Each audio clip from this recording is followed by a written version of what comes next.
Jo sóc en Fabrizio Giannini. Soc cofundador i codirector artístic de la companyia de Cirqueia.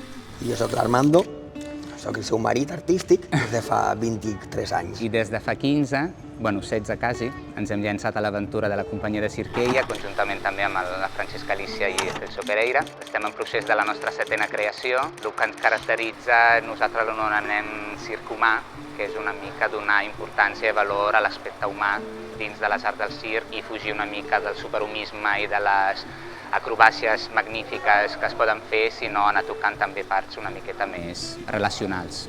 Secrets és un projecte que s'interroga sobre el pas del temps i les transformacions que provoca, amb la voluntat de donar valor i visibilitat a coses que molt sovint amaguem dins de les arts del circ i també a la vida. Tot el tema de com el cos es fa gran, lesions, canvis que ens afecten profundament, no, a la pràctica artística. Estic a punt de caure!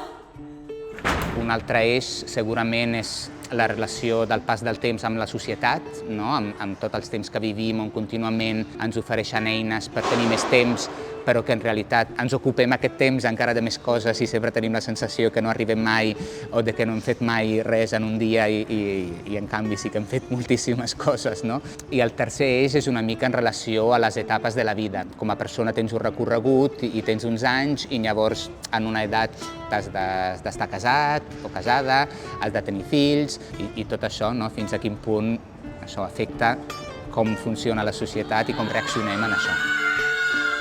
Nosaltres com a companyia vam néixer de la unió de dos parelles de mans-mans, aleshores l'acrobàcia en parella i l'acrobàcia col·lectiva han sigut una miqueta les tècniques motors del llenguatge circense que hem fet servir sempre. En aquest cas comptarem amb la Cèlia Mercè, que és trapecista. I serà el primer cop també que entrem en diàleg en disciplines aèries. I després més petites tècniques, podríem dir tècniques secundàries que sempre fem servir. Petites i no tan petites, no tan petites. Perquè la bàscula de petita no té res. La bàscula no té res de petita, però bueno, farem també protesa amb la Maria, ens agraden molt les cascades, ens agrada, jo salto a la corda.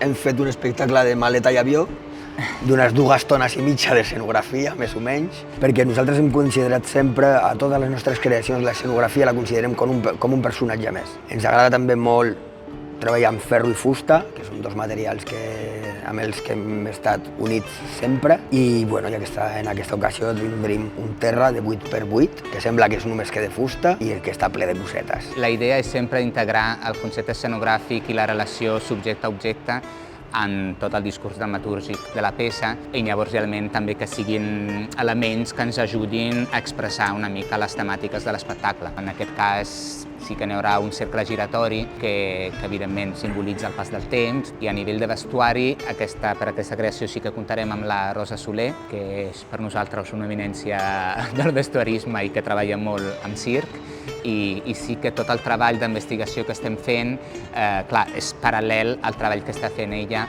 per la realització dels vestuaris. El punt de partida és que serà un espectacle de sala. Sempre creem espectacles per tots públics amb una edat mínima, normalment. Sí, el que ens agrada molt és poder oferir diferents capes de lectura i que realment nosaltres li diem tot públic, però no és un espectacle familiar, un espectacle infantil. Tothom que vingui es pot reconèixer, no?, en el que veu, segons les experiències, els estat on està, i això sí que ho tenim molt present i és aquest l'objectiu.